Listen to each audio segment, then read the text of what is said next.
Vous avez dû remarquer que les objectifs sont très à la mode depuis quelques années. Alors en tant que coach et personne humaine, je suis doublement concernée. Petit rappel, le rôle du coach, c'est d'accompagner une personne à atteindre son objectif, justement. Alors comme le mois de janvier, c'est celui des bonnes résolutions, j'ai choisi cette thématique des objectifs pour les vidéos des semaines à venir. Alors je vous ai préparé 3 vidéos selon la logique. Pourquoi poser un objectif? Comment connaître ses objectifs? Et comment maximiser ses chances de réussite? Je vous disais donc que j'ai mon côté pro et mon vécu perso. Aujourd'hui, je vous livre mon avis personnel. Cette mode, moi j'appelle ça le diktat des objectifs. Comment puis-je dire ça en tant que coach? Pour tout vous expliquer, on va faire un petit récap des arguments pour et contre sur le fait de poser un objectif. Poser un objectif vous fait vous interroger sur ce que vous voulez vraiment. C'est un exercice parfois dérangeant car c'est pas toujours simple de savoir ce qu'on veut, je le reconnais. Or, si vous ne savez pas ce que vous voulez, vous risquez pas de l'atteindre. Donc poser un objectif vous aide à clarifier ce qui est important dans votre vie et pour vous. Poser un objectif vous fait vous interroger sur votre temps, et c'est ce qu'on a de plus précieux, sur comment vous choisissez de l'utiliser ce temps. Vous ne pouvez pas tout faire, malheureusement, donc il faut établir des priorités, faire des choix. Parfois se débarrasser de choses inutiles, chronophages ou superficielles, pour au final remplir votre vie de plus de sens. Poser un objectif, c'est aussi prendre la responsabilité de votre vie, de vos rêves, et faire votre part. Oui, petit scoop, les choses ne tombent pas du ciel. Et ainsi, ne pas regretter de ne pas avoir essayé, ne pas regretter d'avoir perdu du temps, en se disant pourquoi je ne l'ai pas fait plus tôt? Ah, si j'avais su, j'aurais fait ça avant. Vous voyez ce que je veux dire?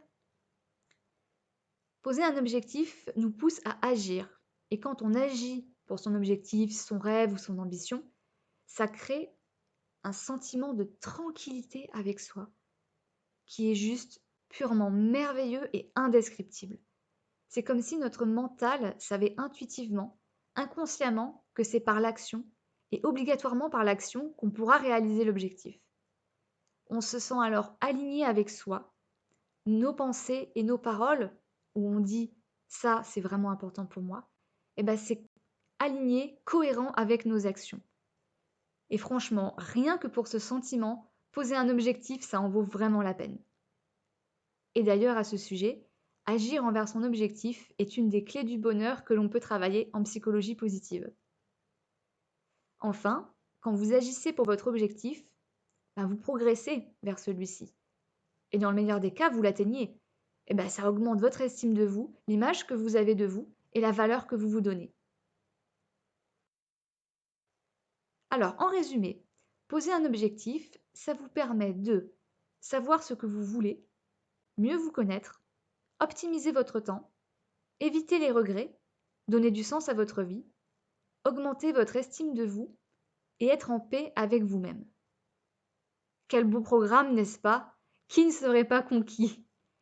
Alors pourquoi est-ce que je parle de diktat? Allez, on passe tout de suite aux arguments contre. En fait, vous l'avez vu précédemment, j'ai listé et même vécu beaucoup d'avantages à poser des objectifs. Et je suis vraiment pour. Seulement, je voudrais aujourd'hui poser un avertissement quant à cette mode.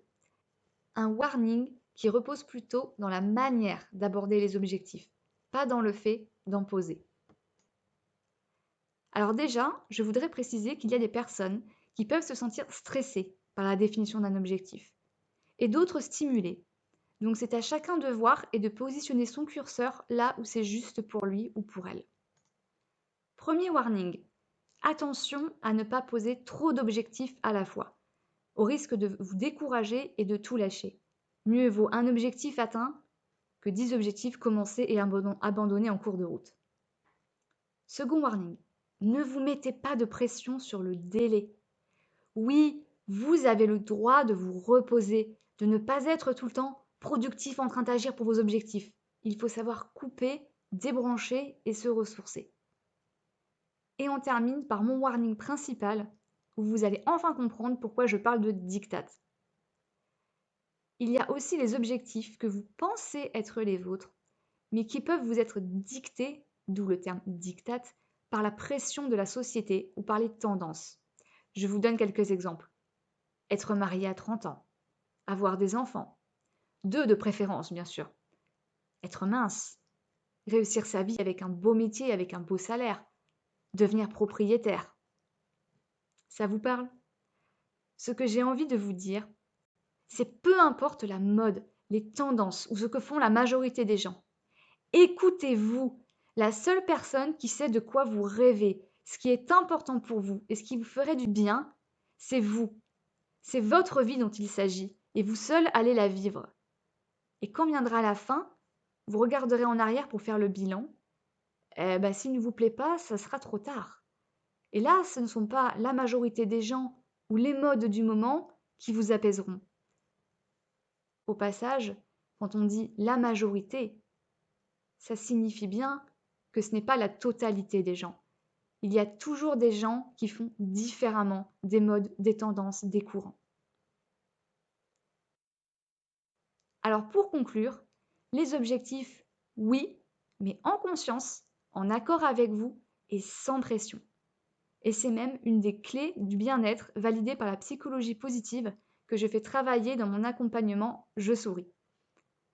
Et pour bien vivre ces objectifs, tout dépend lesquels vous posez et de l'état d'esprit que vous avez par rapport à ça.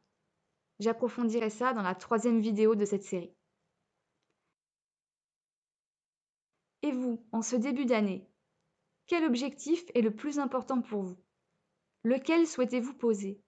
Quel projet, quel rêve avez-vous délaissé depuis suffisamment longtemps, trop longtemps peut-être, et pour lequel il est temps de s'y mettre?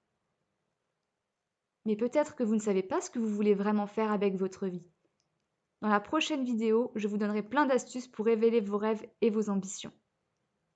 Et au contraire, si c'est déjà très clair pour vous, dans la vidéo numéro 3, je vous expliquerai comment mettre toutes les chances de votre côté pour maintenir vos objectifs ou vos bonnes résolutions jusqu'à les atteindre.